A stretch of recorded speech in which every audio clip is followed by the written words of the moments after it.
Video کو like کر کے آگے شیئر ضرور کر دینا۔ پتا چلا حضور کی توہین سن کر کے چپ رہنے والے گونگے شیطان ہیں۔ جواب دینے والے حسان بن ثابت کے لیے حضور فرما رہے کہ میری طرف سے جواب دیتا رہے جب تک حسان جبریل کے ذریعے سے مدد ہوتی رہے۔ اور یہ دعا صرف حضرت حسان کے لیے نہیں ہے، ہر اس عاشق مصطفیٰ کے لیے ہے جس کی زبان مصطفیٰ جان رحمت کے لیے چلتی ہے۔ اپنے دشمنوں کو تو سبھی کوستے ہیں، زبان وہ زبان ہے جو مصطفیٰ جان رحمت کی تعریف میں کھلتی ہے، ان کی تائید میں کھلتی ہے۔ اپنے دشمنوں پہ صبر کر جاؤ۔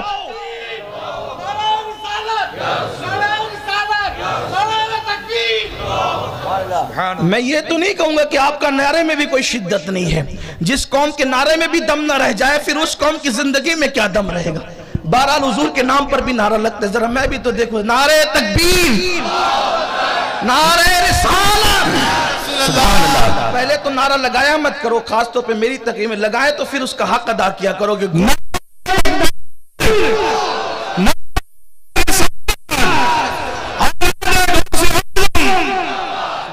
اس لیے کہ میں کبھی آپ سے نعرے کا طلبگار کبھی نہیں رہا ہوں، لیکن جب یاروں کا ذکر ہو پھر وہ بھی اللہ کے یار کا ذکر، محبوب کردگار کا ذکر، پھر اس کی بات ہی کچھ ہونی چاہیے۔ عرض یہ کر رہا تھا کہ سرکار نے فرمایا اللہ جب تک حسان میری طرف سے جواب دیتا رہے تو اس کی جبریل کے ذریعے سے مدد، اللہ ہر اس کی مدد کرتا ہے جبریل کے ذریعے سے جو میرے نبی کی طرف سے جواب دیتے۔ اس لیے میرے امام کہتے ہیں دہن میں زبان تمہارے لیے، بدن میں ہے جان تمہارے لیے، ہم آئے یہاں تمہارے لیے، اٹھے بھی وہاں تمہارے لیے۔ تو حضور نے یہ نعت کا سلسلہ اس طرح سے شروع کروایا، ورنہ نعت تو جناب یوسف علیہ السلام نے بھی پڑھی، اس کا ذکر الگ آتا ہے، حضرت موسیٰ علیہ السلام نے بھی پڑھی، حضرت عیسیٰ علیہ السلام نے بھی پڑھی۔ اگر اس کا ذکر کیا جائے تو اصل عنوان جو آج کا ہے وہ چھوٹ جائے۔ تو حضرت حسان بن ثابت ایک دن آیا، یا رسول اللہ میں نعت لکھ کر لایا ہوں، تازہ ترین نعت۔ حضور نعت سنیں گے آپ؟ سرکار نے فرمایا حسان تو میرے لیے تو ہمیشہ لاتا ہے۔ یہ کنز العمال میں روایت موجود ہے۔ ہمارے لیے مشکل یہ ہے کہ خدا جانے کہاں سے وہابیت کی ہوا چلی، اور یہ ہوا کہیں نہ کہیں اب اہل سنت کو بھی لگ گئی، کچھ کو، سب کو نہیں۔ جہاں فضائل میں حدیث پڑھو، کہاں سے لائے؟ کنز العمال سے، بخاری میں نہیں ہے۔ یہی تو 100 سال سے وہ ہم سے کہہ رہے تھے، اب آپ بھی وہی کہہ رہے ہیں۔ تو تھوڑا سا آپ کو خیال ہونا چاہیے کہ ہم اہل سنت ہے، اپنے اسلاف کے راستے سے اتنے بھی مت ہٹ جاؤ، اتنے فیشن پرست نہ بنو۔ کنز العمال میں ہے، اس کی سندی حیثیت کیا ہے وہ آپ کے ذمہ پر ہے۔ ہماری حیثیت صرف اتنی ہے کہ شیخ ہندی، شیخ متقی نے اس کو نقل کیا، اور وہ ہمارے نزدیک اپنے دور کے سب سے بڑے محدث تھے، اس لیے ہم ان پر اعتبار کر رہے ہیں۔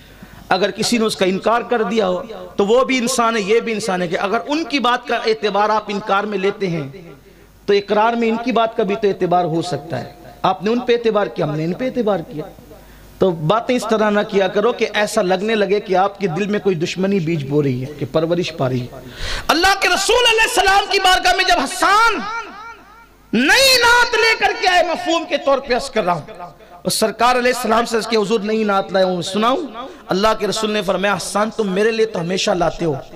کنز العمال میں سرکار نے فرمایا کبھی تو نے میری ابو بکر کی شان میں بھی کچھ لکھا ہے؟ میرے ابو بکر کی شان میں بھی ذرا کچھ لکھ کر کے لا۔ حضور اپنی نعت جہاں سننا چاہتے ہیں وہیں ابو بکر صدیق کی منقبت بھی سننا چاہتے ہیں۔ اس لیے جہاں ہمارے یہاں نعت کا مزاج ہے وہاں صحابہ کی منقبت کا مزاج بھی ہے، کہ حضور فرماتے ہیں ابو بکر کی شان میں کچھ لا لکھ کر کے، اور پھر حضرت حسان بن ثابت نے حضرت ابو بکر صدیق کی شان میں جو اشعار لکھ کر کے لائے وہ بھی کنز العمال میں موجود ہے۔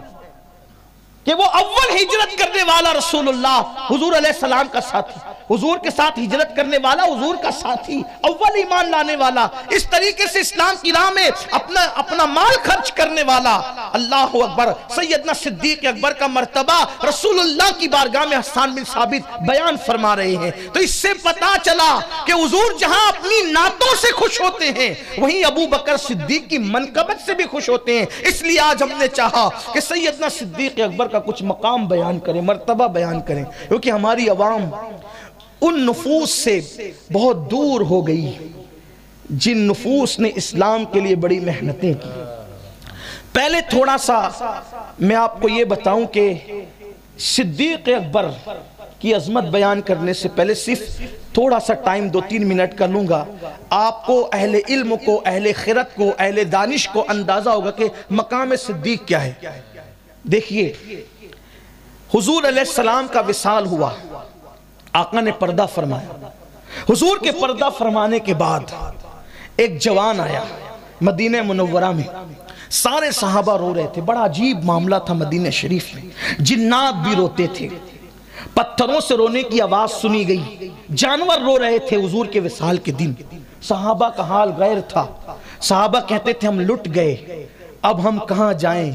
کیوں؟ اس لیے کہ رخ والدہا نظروں سے چھپ جائے گا، اب وہ رخ جانا نگاہوں میں نہیں آئے گا، سامنے نہیں آئے گا، اب تو وہ قبر انور میں قیامت تک کے لیے آرام کے لیے سپرد لحد کیا جا رہا ہے۔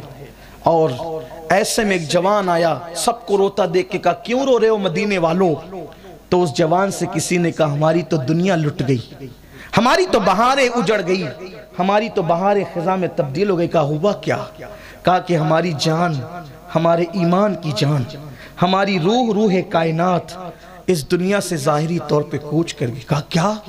کہا حضور سید عالم آفتاب رسالت مہتاب نبوت دنیا سے ظاہری طور پہ کوچ کر گئے۔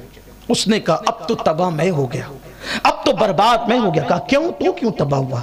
کہا میں نے تو ان کی عظمت سن کے کلمہ پڑھ لیا تھا، لیکن میں نے ان کو ابھی تک دیکھا نہیں تھا، سوچا وہ دلربا صورت، وہ من موہنی صورت ایک مرتبہ دیکھ لوں اور صحابیت کے شرف سے مشرف ہو جاؤں، لیکن افسوس وہ دلربا صورت کی دیدار کی تڑپ لے کر کے آنے والا محروم تمنا ہی رہا۔ کسی نے کہا رکو، ٹھہرو، اتنی بڑی سعادت سے اسے محروم نہ کرو۔